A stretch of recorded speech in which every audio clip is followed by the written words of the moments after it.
औज़ुबिल्लाहि मिनश्शैतानिर्रजीम बिस्मिल्लाहिर्रहमानिर्रहीम सल्लल्लाहु अलैहि व बारिक वसल्लम। अस्सलामु अलैकुम। मुझे बताइएगा, आवाज और स्क्रीन दोनों चीजें क्लियर है?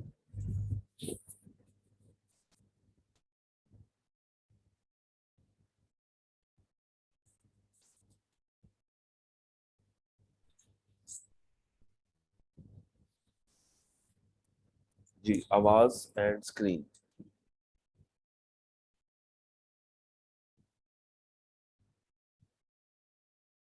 डन।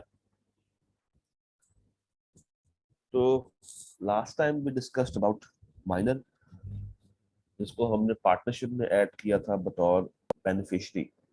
मुझे बताइए उस एरिया से, if you have any question, any doubts, any confusion.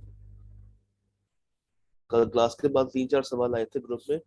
There were so interesting questions. I wish कि आप लोगों ने उनको पढ़ा हो, और वो अच्छे सवाल थे जो कि लॉजिक टेस्ट कर रहे थे बिटवीन बेनिफिशियरी ट्रांसफरी। तो अगर आप लोगों ने वो सवाल मिस कर दिए तो एक दफा ग्रुप में जाके आज की डेट पे, और सॉरी कल की डेट पे, यानी कि कल क्या थी, कल 26 तारीख थी जी, 26 तारीख की डेट पे जाके जरा उन क्वेश्चंस को देखिएगा। वो बच्चे जो कि रिकॉर्डिंग सुनते हैं बाद में, वो जिस मर्जी दिन सुने, बट 26 मई वाली चैट को जाकर दफा लास्ट में देख लीजिएगा, जिसके अंदर हम लोगों ने माइनर के ऊपर मजीद बात की है। तो if you guys have any question, any further question, please do ask.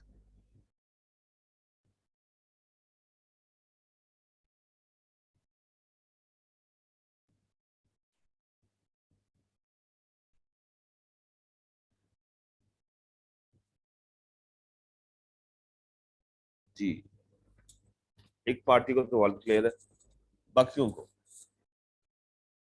अक्सर, do you have any question? And we have Abdul Hadi with us, Amar with us. तो गाइस, एनी क्वेश्चन?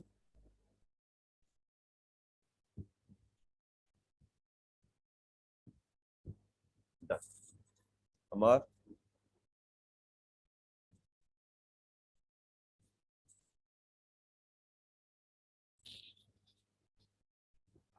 ऑलराइट। ले जनाब, आज का हमारा आखिरी लेक्चर, जिसके अंदर हम लोगों ने डिस्कस करना है एक ऐसा एरिया जो कि हम लोगों ने पहले कैरी फॉरवर्ड किया था। आपको याद होगा, आपको याद करवाता हूँ।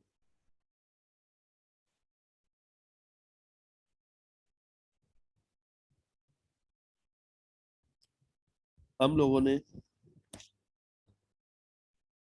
कहा था कि पार्टनर बाय एस्टॉपल और होल्डिंग आउट को भी यहाँ पे कैरी फॉरवर्ड कर ले, एंड में जाकर इसको देखेंगे।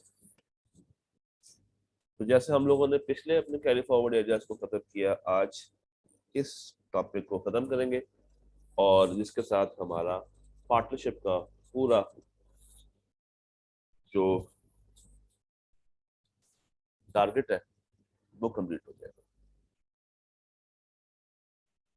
अब पार्टनरशिप बाय होल्डिंग आउट किसे कहते हैं, ये एस्टॉपल से कैसे फर्क है, इसके ऊपर हम लोगों ने बात करनी है। तो लेट्स स्टार्ट। आप लोगों ने तवज्जो के साथ सारी बातें सुननी है, काफी इंटरेस्टिंग डिस्कशन होगी, तो प्लीज पे अटेंशन।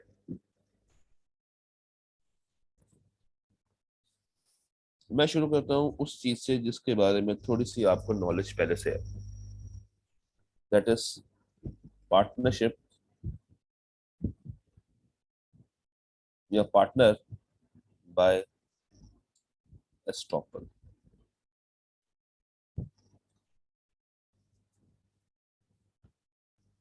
पहले इसको अंडरस्टैंड करते हैं, और फिर मैं आपको होल्डिंग आउट के बारे में चीजें बताता हूँ। So there were two partners, a and b. A and b दो पार्टनर्स थे, जिसमें ए की जिम्मेदारी थी कि उसने परचेजेस करनी है, फ्रॉम थर्ड पार्टी, और बी की जिम्मेदारी थी कि उसने सेल्स करनी है। यानी कि बी दुकान पे होता था और ए मार्केट में खरीदारी करता था।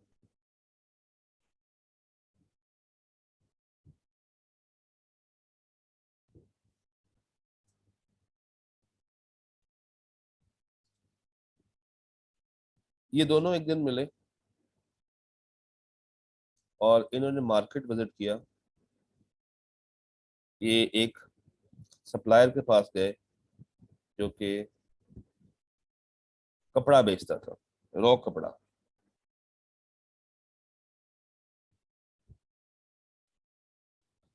इन दोनों ने जाके खुद को इंट्रोड्यूस करवाया कि भाई हमारी एक पार्टनरशिप है, हम लोग एक बिजनेस रन कर रहे हैं, हम लोग रिटेल में कपड़ा बेचेंगे, आपने हमें होलसेल रेट के ऊपर कपड़ा सप्लाई करना है और आपसे परचेज किया करेगा ए। तो इन दोनों ने मिलके इस सप्लायर को, जिसको हम एक्स कह देते हैं, एक्स को बताया कि आपके साथ डीलिंग कौन किया करेगा, ए। और इन्होंने आपस में रेट भी तय कर लिया, क्वालिटी भी तय कर ली और एक प्रॉपर कॉन्ट्रैक्ट बना दिया कि आज से ए आया करेगा आपके पास और आपसे कपड़ा परचेज करेगा।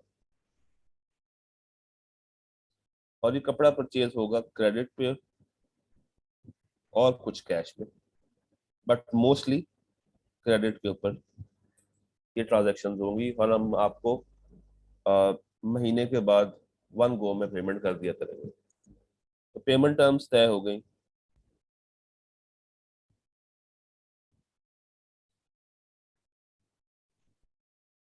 After every month. और ये डिसाइड हुआ कि कभी भी आपको कपड़ा, अगर हम आपसे मांगते हैं तो आपने हमें इनकार नहीं करना, आपने कपड़ा दे देना है, आपको हम हर महीने के एंड के ऊपर पेमेंट कर दिया करेंगे। 2-4 महीने गुजरे, काम बड़ा अच्छा चलता रहा। ए आता एक्स के पास, वो उसको सामान देता, महीने के बाद चीजें क्लियर हो जाती, सब कुछ काफी सुकून से चल रहा था। एक दिन अचानक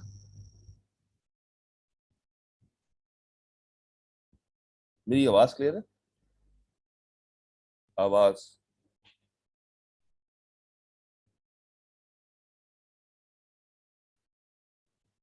ठीक। जी, एक दिन अचानक ए को पता चला, नहीं, बी को पता चला, एक दिन अचानक बी को पता चला कि ए जो है वो अकाउंट्स में फ्रॉड कर रहा है। क्या कर रहा है? अकाउंट्स में फ्रॉड कर रहा है। उसने ए को निकाल दिया,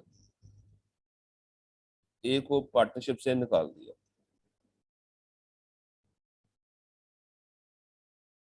जब उसने ए को पार्टनरशिप से निकाला तो अब उसको कोई बंदा चाहिए था पार्टनरशिप को पूरी करने के लिए, अदरवाइज तो सिंगल बंदा पार्टनरशिप नहीं चला सकता। तो उसने क्या किया, उसने ए को निकाला और उसने उसकी जगह पे सी को रख लिया और वो पार्टनरशिप लेके चलता रहा।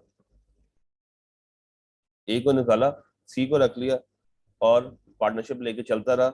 और ये डिसाइड कर लिया कि भाई आज से खरीदारी भी मैं करूंगा, खरीदारी भी मैं करूंगा। सी को उसने बतौर नॉमिनल पार्टनर अपने साथ रख लिया ताकि पार्टनरशिप फर्म बंद ना हो, ताकि कम से कम दो बंदे रहे और फर्म बंद ना हो। ये सिर्फ बराए नाम वहां पे पार्टनर था। आप यूं कह लेंगे ये साइलेंट पार्टनर था या स्लीपिंग पार्टनर था। अब क्या हुआ, ए जिसको निकाला था, जाहिर सी बात है उसने भी तो कुछ कमाना है। तो चूंकि अब ए को एक्सपीरियंस हो चुका था कपड़ा मार्केट के अंदर, कपड़ा परचेज करना उसको आ गया था, वो गया एक्स के पास और उसने एक्स से कहा कि यार मुझे कपड़ा चाहिए। एक्स जो कि जानता था कि भाई ये तो पार्टनर है बी का,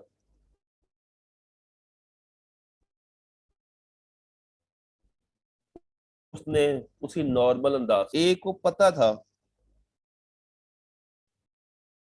ए को इस चीज का पता था कि एक्स को अभी तक इन्फॉर्म नहीं किया गया कि ए अब बी का पार्टनर नहीं है। इसको इंफॉर्मेशन नहीं है।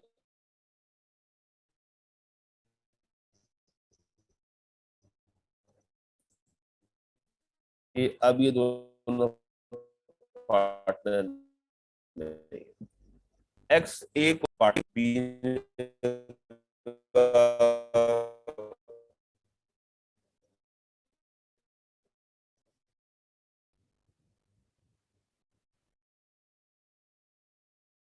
अब आवाज क्लियर है?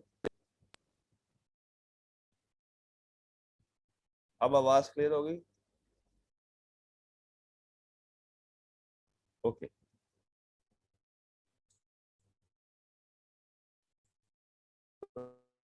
हम ये बात कर रहे हैं, हम ये बात कर रहे थे कि एक्स को अभी तक किसी ने नहीं बिजनेस के लिए, अपने पर्सनल बिजनेस के लिए वो कपड़ा खरीदता रहा।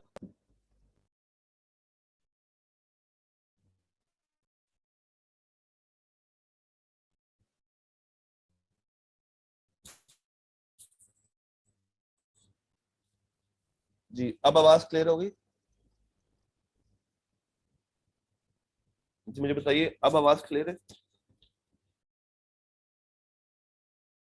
की बात है? जी मैं ये बात कर रहा हूँ, मैं ये बात कर रहा हूँ कि ए जब एक्स के पास गया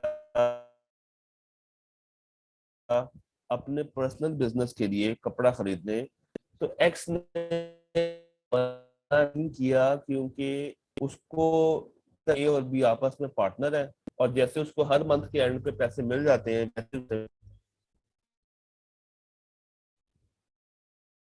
जी जी मैं दूंगा, बिल्कुल दूंगा।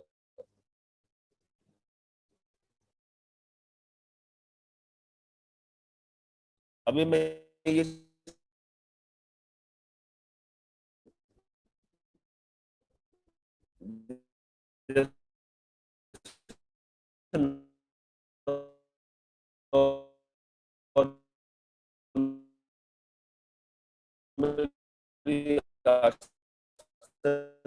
मिलते हैं, मगर अब और भी आपस में पार्टनर।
जी मुझे बताइएगा, अब आवाज क्लियर है?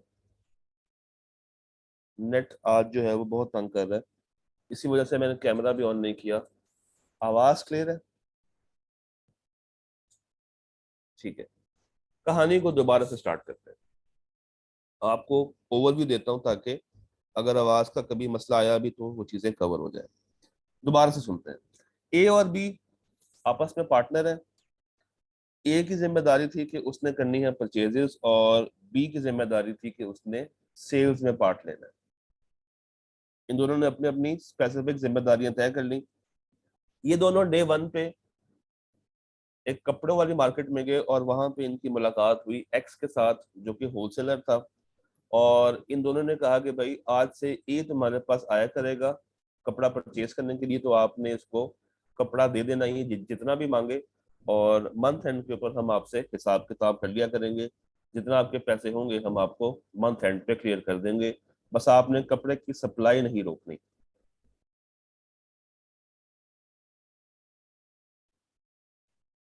बात तय हो गई। 2 महीने 4 महीने गुजरे, काम नॉर्मल तरीके से चलता रहा। एक दिन अचानक बी को पता चला कि ए गलत काम कर रहा है। वो फर्म के एसेट्स को फ्रॉडुलेंट वे में यूज कर रहा है। उसने फर्म का कैश गलत तरीके से इस्तेमाल किया। तो बी को चढ़ा गुस्सा, उसने ए को पार्टनरशिप फर्म से निकाल दिया। उसने कहा जाओ अब तुम्हारा यहाँ पे कोई उसने कहा जाओ अब तुम्हारा यहाँ पे कुछ नहीं है, मैं तुम्हें इस पार्टनरशिप फर्म से निकालता हूँ।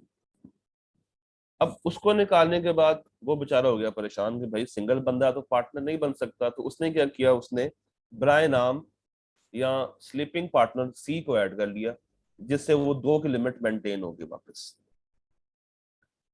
ए ने सोच ए ने सोचा कि यार चलो अब अपना बिजनेस शुरू करते हैं कपड़े का, क्योंकि उसको एक्सपीरियंस हो गया था। तो ए अगेन अपने नॉर्मल रूटीन में एक्स के पास गया और जाके कहा कि यार मुझे कपड़ा चाहिए।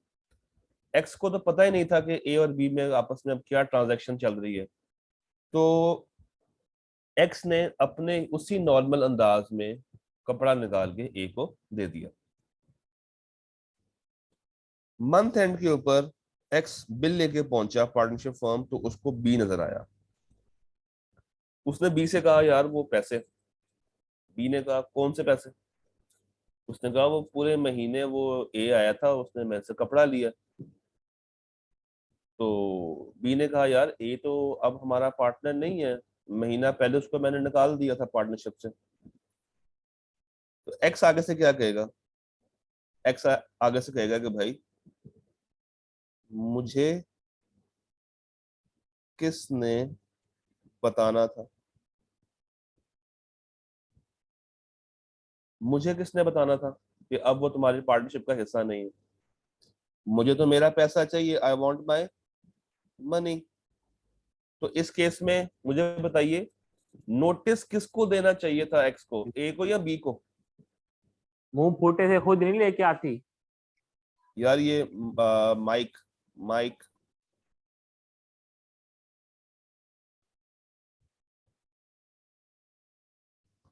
नोटिस किसको देना चाहिए था, ए को या बी को। बी को। तो मुझे बताइए अब लायबल कौन होगा, ए या बी। बी। और बी से मुराद क्या है, पार्टनरशिप फर्म। तो टेक्निकली हुआ क्या, ए ने खुद को गलत रिप्रेजेंट किया एज अ पार्टनर। ए ने wrongfully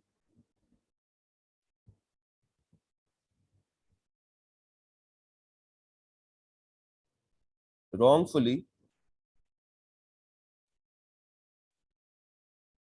रिप्रेजेंटेशन दी पार्टनरशिप में पार्टनर की, मगर वो पार्टनर नहीं था। तो बाय एस्टॉपल एक्स को लगा कि यार अभी भी वो पार्टनर है, क्योंकि पार्टनरशिप से निकाले जाने का नोटिस पार्टनरशिप फर्म ने या बी ने नहीं दिया था।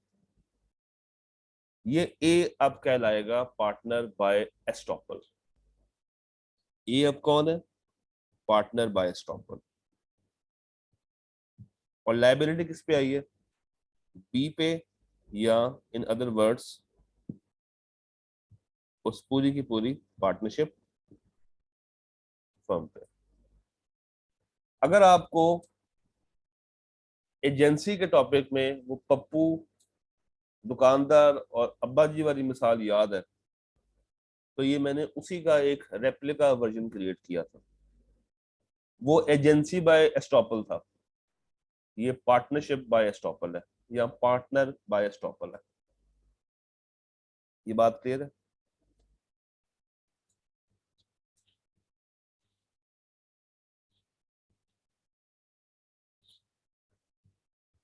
अगर आपको एजेंसी बाय एस्टॉपल याद है एजेंसी के अंदर, तो ये पार्टनर बाय एस्टॉपल है। यहां पे क्या हो रहा है कि थर्ड पार्टी को नहीं बताया गया कि अब ये बंदा पार्टनर नहीं है, थर्ड पार्टी ने उसको उसी फ्रेम ऑफ माइंड के साथ, उसी रेफरेंस के साथ माल दे दिया, और वो किसके पास जाएगा? फर्म के पास के भाई पैसे, भाई ए तो एक्स से माल लेके गायब है, अब लायबल कौन है? बी। बताना किसको चाहिए था? बी को। A now will be counted as partner by estoppel.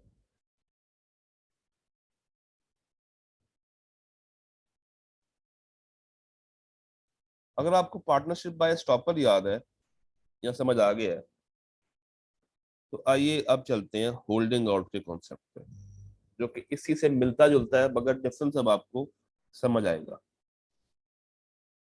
Partner by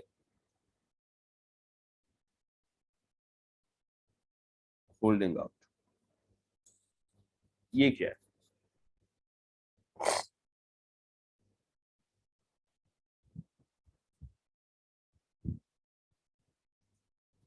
partner by holding out, मैं कहता हूं सेम कहानी है। ए बी वही है, ए ने करनी थी परचेजेस,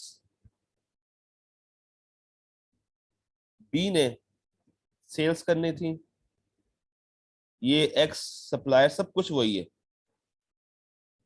सब कुछ वही है। बस हुआ ये कि ए को निकाला नहीं गया, ए रिटायर हो गया, ए रिटायर हो गया। ए ने कहा कि बस यार अब मैं निकलना चाहता हूँ, मैं अब मेरे से और काम नहीं होता, मैं आपकी फर्म छोड़ना चाह रहा हूँ। ए ने खुद को रिटायर कर दिया। अब निकाले जाने का नोटिस कौन देता है? वो फर्म या वो पार्टनर? डेफिनेटली वो फर्म। मगर अगर एक बंदा खुद रिटायर हो रहा है, वो कहता है कि यार बस अब मेरे से और काम नहीं होता पार्टनरशिप के लिए, मैं जा रहा हूं, तो अब नोटिस किसको देना चाहिए रिमूवल का? ए को। ये अब बंदा लायबल था नोटिस देने के लिए, जो कि इसने नहीं दिया, जो कि इसने नहीं दिया, इसने नोटिस नहीं दिया कि अब ये पार्टनर नहीं है। तो अगर इसने नोटिस नहीं दिया कि अब ये पार्टनर नहीं है, तो क्या थर्ड पार्टीज को, क्रेडिटर्स को, सप्लायर्स को ये नॉलेज होगी कि अब ये बंदा पार्टनर नहीं है?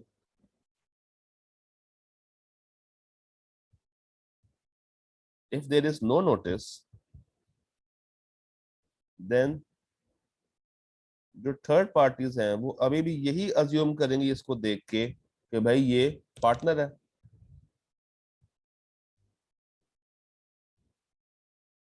वो इसी अजम्पशन में होंगी।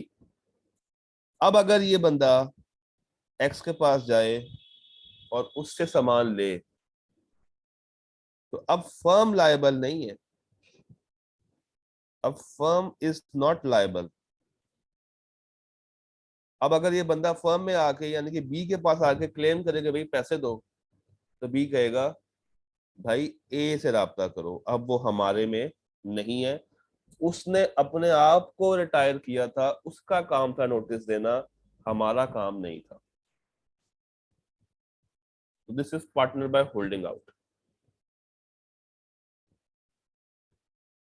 This is partner by holding out.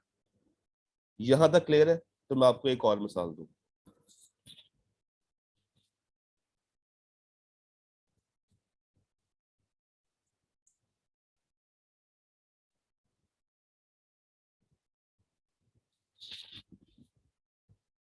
अच्छा जी, एक और मिसाल ले लें।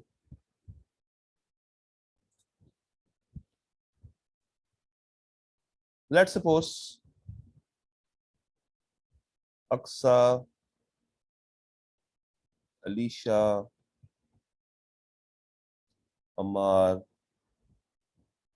और अब्दुल हादी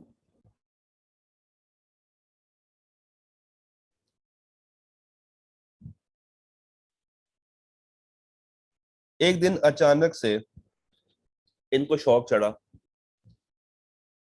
कि मिलके एक बिजनेस करते हैं। मगर इनको ख्याल आया कि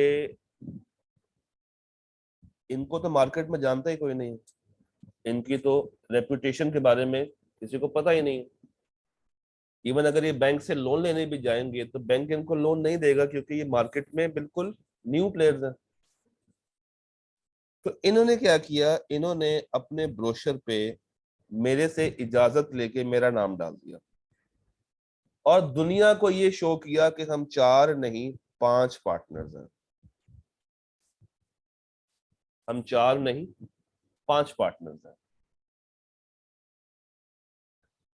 4 बच्चे एक दिन जज्बाती हुए, कीपिंग इन माइंड के ये सारे मेजर हैं, कि भाई बिजनेस करना बिजनेस करना बिजनेस करना।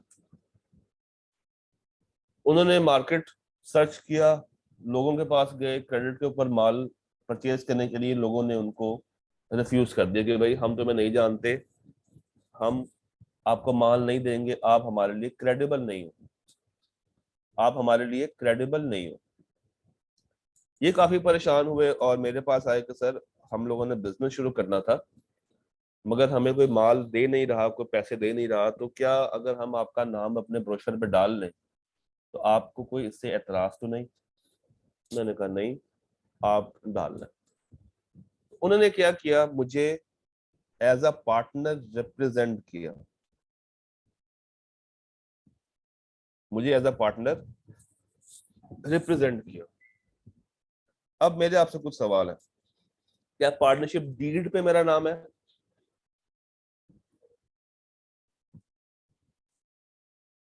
क्या पार्टनरशिप डीड पे मेरा नाम आ रहा है? नहीं आ रहा। क्या पार्टनरशिप डीड पे 4 पार्टनर्स आ रहे हैं या 5 पार्टनर्स आ रहे हैं? 4 ही पार्टनर्स आ रहे हैं। क्या मैं कोई कैपिटल लेकर आ रहा हूं? नहीं। क्या मैं प्रॉफिट में शेयरिंग मांग रहा हूं? नहीं। मैं क्या कर रहा हूं, मैं सिर्फ इन बच्चों को सपोर्ट कर रहा हूं। What I am doing is just supporting them. मैं सिर्फ उनको हेल्प कर रहा हूं। कल को अगर लॉस हो जाए, कल को अगर लॉस हो जाए और थर्ड पार्टी इनसे पैसे रिकवर करने के लिए आए और ये चारों पैसे पूरे ना करके दे पा रहे हो, तो मैं भी इक्वली लायबल माना जाऊंगा। मैं भी इक्वली लायबल माना जाऊंगा, क्योंकि गलती मेरी है, गलती मेरी है। इवन दो मैं उनको अगर सपोर्ट भी कर रहा था तो मुझे ब्रोशर पर नीचे लिखवा देना चाहिए था कि I am not a partner. मैं सिर्फ इनको मोटिवेट कर रहा हूँ, उनकी काउंसलिंग कर रहा हूँ या उनको समझा रहा हूँ चीजें। लोगों ने क्या किया, लोगों ने मुझे भी अज्यूम कर लिया कि भाई मैं भी एक पार्टनर हूँ और मेरा नाम देख के माल दे दिया, हालांकि मैं वहां पे पार्टनर नहीं हूँ। बट ये अज्यूम करते हुए कि मैं वहां पे पार्टनर हूँ, उन्होंने कहा सही है ले जाए। तो कल को किसी भी तरह के लॉस में I will be held responsible. दूसरी वाली मिसाल क्लियर है? तो पार्टनरशिप बाय होल्डिंग आउट के अंदर रिस्पॉन्सिबिलिटी या लायबिलिटी किसकी आती है? उस इंडिविजुअल पार्टनर की जिसने गलती की है। और एस्टॉपल के अंदर जिम्मेदारी किस पे चली जाती है? पार्टनरशिप फर्म पे, जिन्होंने टाइम पे नोटिस नहीं दिया होता। अब आईकैब की किताब ने इन दोनों कॉन्सेप्ट्स को तबाह करके रख दिया, उन्होंने मिक्स कर दिया, खिचड़ी पका दी है। आप अगर आईकैब की बुक यूज कर रहे हैं तो आई वुड रिकमेंड ये टॉपिक वहां से मत तैयार कीजिएगा, और ये मेड इजी 9th एडिशन से तैयार कर लें तो ज्यादा बेहतर है। मुझे बताइए ये दोनों का डिफरेंस आपको क्लियर हो गया? If you have any question please ask.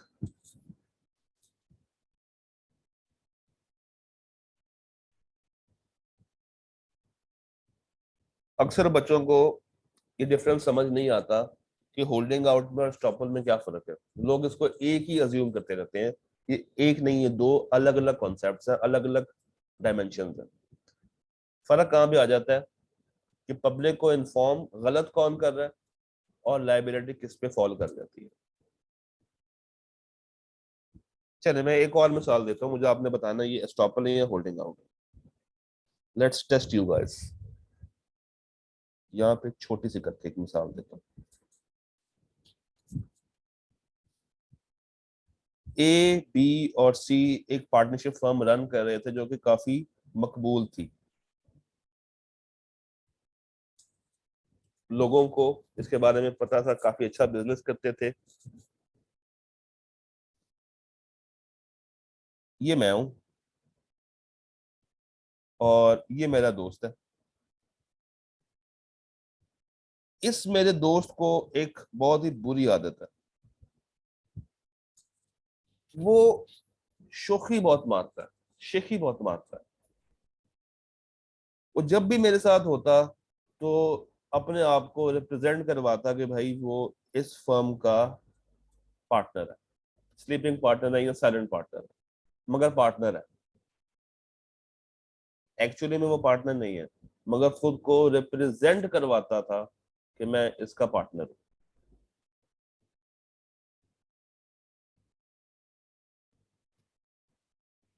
One day इस फर्म को लॉस हो गया और जो क्रेडिटर है वो इन पार्टनर्स की तलाश में था। मुझे पता चला, मैंने कहा यार तुम इसके पार्टनर्स को ढूंढ रहे हो? उसने कहा हाँ। मैंने कहा कोई मसला नहीं है, ये मेरा दोस्त बार बार कहता है कि मैं इस फर्म का पार्टनर हूं, इसको पकड़ लो। अब ये जितना मर्जी मना कर ले कि मैं पार्टनर नहीं हूं, मैं पार्टनर नहीं हूं, मैं पार्टनर नहीं हूं, इसने एक दफा पहले या बहुत दफा पहले खुद को रिप्रेजेंट करवा बैठा है कि मैं इस फर्म का पार्टनर हूं, और अब ये बच नहीं सकता। मुझे बताइए ये आपको एस्टॉपल लग रहा है या होल्डिंग आउट लग रहा है?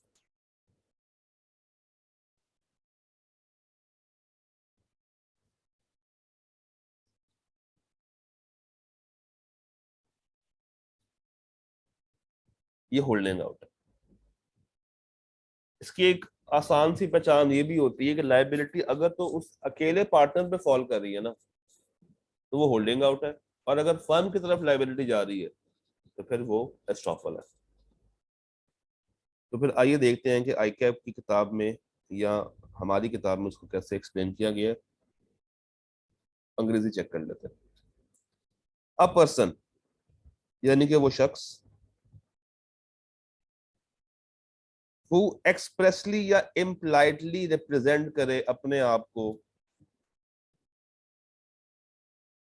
को रिप्रेजेंट कर रहा है टुवर्ड्स थर्ड पार्टी कि हाँ मैं इस फर्म का पार्टनर हूं। अपने आप को खुद से रिप्रेजेंट कर रहा है यानी कि खुद बोल बोल के बता रहा है, या मेरी तरह उसने आपकी हेल्प करने के लिए नोइंगली परमिट कर दिया, अलाउ कर दिया कि आप मेरा नाम इस्तेमाल कर सकते हैं। अगर आपको वो ब्रोशर वाली मिसाल याद है तो वो पार्टनर कहलाएगा पार्टनर बाय होल्डिंग आउट। और अगर थर्ड पार्टी कोई क्रेडिट देके जा रही है और नुकसान हो जाता है तो फिर जस्ट लाइक अदर्स मैं भी या होल्डिंग आउट वाला पार्टनर भी लायबल होंगे, शैल बी लायबल। वो होल्डिंग आउट वाला पार्टनर बोल के भी बता सकता है, लिख के भी बता सकता है, या अपने आप को नोइंगली परमिट भी कर सकता है। टेक्निकली ये वही बात है जो कि ऊपर लिखी हुई है, जस्ट वो डेफिनेशन फॉर्म में या नीचे बुलेट फॉर्म में लिखी हुई है। और जो क्रेडिटर्स हैं उन्होंने गुड फेथ में एक्ट किया हो, उसने मेरे नाम को देखते हुए पैसा दिया हो, माल दिया हो, और अगर लॉस हो जाए तो मैं इक्वली लायबल कंसिडर किया जाऊंगा। उन्होंने मेरी शक्ल देखते हुए इन बच्चों की हेल्प की थी, तो अब I will be taking the responsibility also. मेरी क्या गलती है? मुझे बता देना चाहिए था, नीचे डिस्क्लेमर दे देना चाहिए था कि भाई ये सीन इस तरीके से चल रहा है। Principle of holding out will apply या may apply to retiring partner, मगर ये उन पार्टनर्स पे अप्लाई नहीं होता जो कि मर चुके हैं और इंसॉल्वेंट हो चुके हैं। तो ये बात आपने याद रखनी है। रिटायरिंग पार्टनर अगर वो पूछ रहा है तो वो होल्डिंग आउट में आएगा।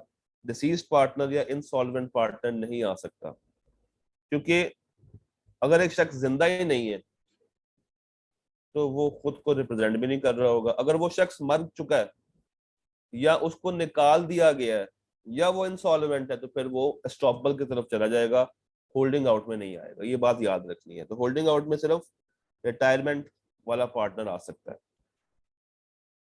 अगर आपसे बार बार पूछा जाए कि भाई क्या आप पार्टनर हैं, पार्टनर हैं, पार्टनर हैं, और आप खामोश रहें, आप साइलेंट है, तो ये माना जाएगा कि आप एग्री करें कि yes you are a partner. तो यहां पे भी silence is equal to speech होगा। आपसे पूछ रहे हैं कि भाई आप पार्टनर है और आप आगे से सिर्फ मुस्कुरा रहे हैं या सर हिला रही हैं, खामोश बैठे हुए हैं, तो वहां पे भी इट विल बी अज्यूम्ड कि you are a partner by holding out. ये पूरी स्लाइड पढ़िए और मुझे बताइए if you have any question.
जी, स्लाइड पूरी क्लियर है? ओके।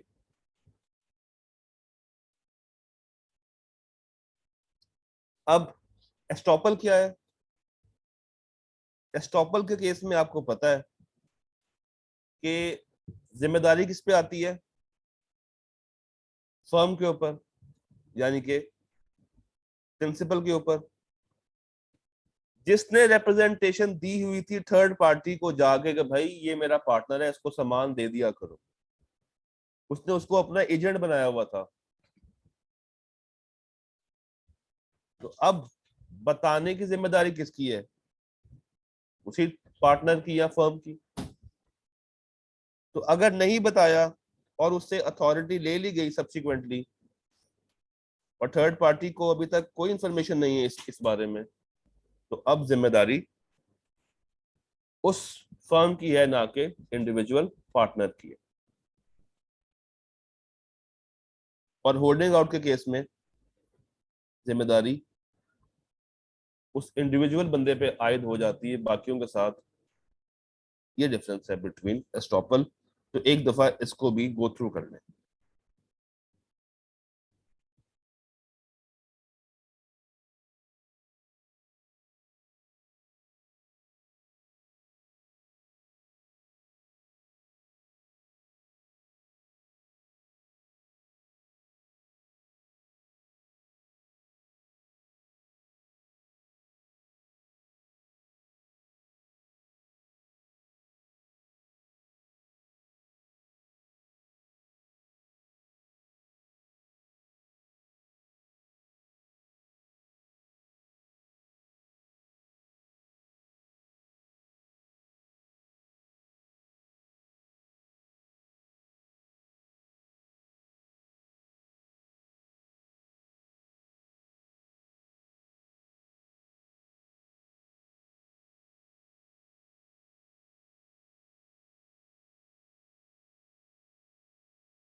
तो जनाब ये था पार्टनरशिप। एक काम कीजिए, ये तस्वीर ग्रुप में शेयर कर दें ताकि हमारे पास या बच्चों के पास ये सेव हो जाए और वो उसको बाद में भी रेफर कर सके। ये डिस्कशन शेयर कर दें।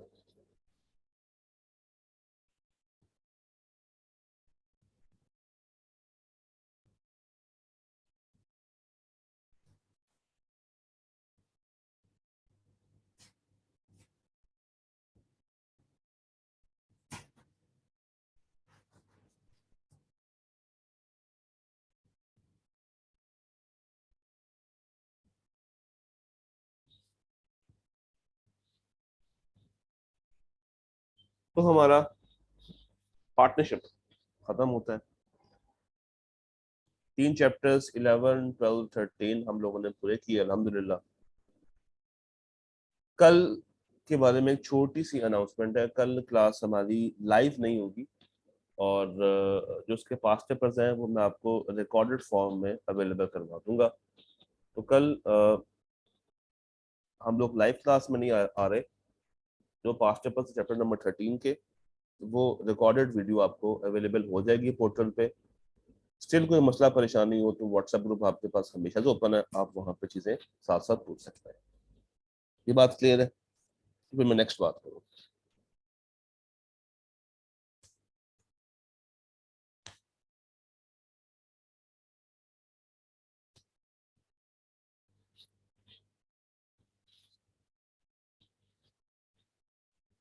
जी, ये कल वाली बात समझ आ गई?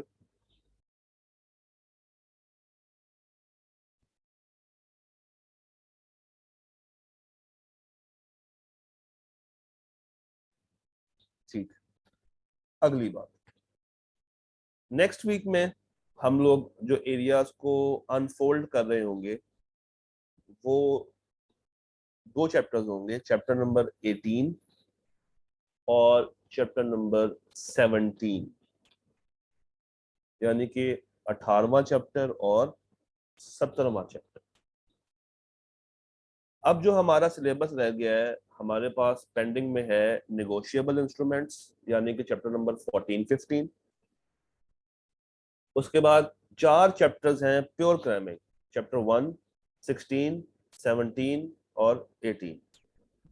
तो जनाब 17 और 18 हम लोग कर रहे हैं नेक्स्ट वीक में, और नेक्स्ट वीक में कवर करने के बाद आपका वो बच्चे जो कि प्री बैच के हैं उनका मिड खड़ा हो जाएगा ट्यूसडे वाले दिन। और फिर मिड का सिलेबस क्या होगा, किस तरीके से होगा, वो सारी चीजें मैं आपको नेक्स्ट वीक में बता रहा हूँ।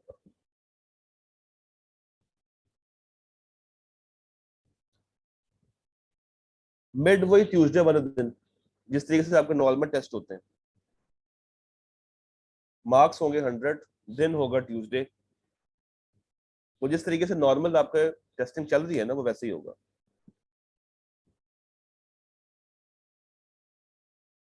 अच्छा, वो बच्चे जिन्होंने हमें पोस्ट बैच में ज्वाइन किया, उनका सिलेबस होगा चैप्टर 11, 12, 13 यानी कि पार्टनरशिप पूरी, प्लस चैप्टर 18 और 16।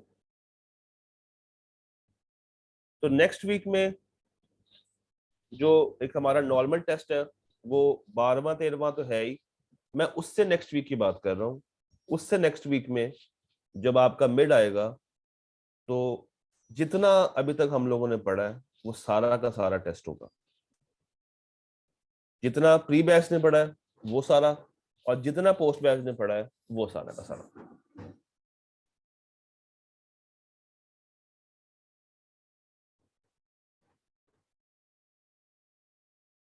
ये बात क्लियर होगी? मैं इस चीज की अनाउंसमेंट डेट वाइज ग्रुप में भी कर दूंगा ताकि कोई कंफ्यूजन ना रहे।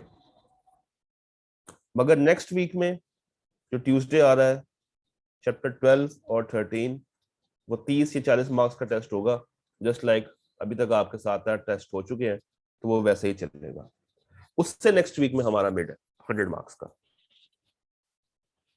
तो आपके पास उस मिड को तैयार करने के लिए मंडे भी होगा, संडे भी होगा, इवन सैटरडे भी होगा। तो मैं फ्राइडे तक क्लास करूंगा और सैटरडे संडे मंडे आपके पास 3 दिन होंगे रिवाइज करने के लिए। तो मिड आप लोगों ने लाजमी अटेम्प्ट करना है, इसको छोड़ना नहीं है किसी भी हाल में, क्योंकि अभी तक आप लोग देते आए हैं individual test chapter wise. Mid के अंदर आपको पता चलेगा कि जब पूरा कॉन्ट्रैक्ट एक्ट आएगा, पूरी पार्टनरशिप आएगी, तो जब चीजें कलाबाजियां खा रही होंगी, कॉन्सेप्ट्स आपस में मिक्स हो रहे होंगे, तब पता चलता है कि बच्चा कितना वेल प्रिपेयर्ड है। और वो बच्चे जो कि पोस्ट बैच के हैं, उनका सिलेबस होगा 11, 12, 13 और उसके साथ 18 और 17। तो जितना कवर हो चुका होगा उतना ठीक। और पोस्ट बैच का जो मिड होगा उसका सिलेबस मैं फिर 3 वीक्स के बाद आपको बता रहा हूँ, उनका भी एक अलग से मिड होगा जरूर। डन गाइस, तो will meet on Monday with chapter number 18। Next week जितने भी चैप्टर्स हम लोग कवर कर रहे हैं वो सारे के सारे क्रैमिंग बेस्ड हैं। अब हमारे 4 चैप्टर्स क्रैमिंग बेस्ड हैं, 16, 17, 18 और पहला। उसमें लॉजिक कम है मगर उसमें याद करने वाला बहुत कुछ है। तो अब आपने याद करने की तरफ फोकस करना है उन चैप्टर्स को लेके। और जब ये चारों चैप्टर्स खत्म कर लेंगे, then we will come back to the logical area negotiable, और वो करके हम लोग अपना सिलेबस वाइंड अप कर चुके होंगे। देन कॉन्ट्रैक्ट एक्ट को दोबारा से रिवाइज करवाया जाएगा पोस्ट बैच के लिए, और प्री बैच के बच्चे भी उसमें बैठे होंगे, तो कॉन्ट्रैक्ट एक्ट आपका फिर से शुरू हो जाएगा। So that's it, see you guys on Monday. अल्लाह हाफिज।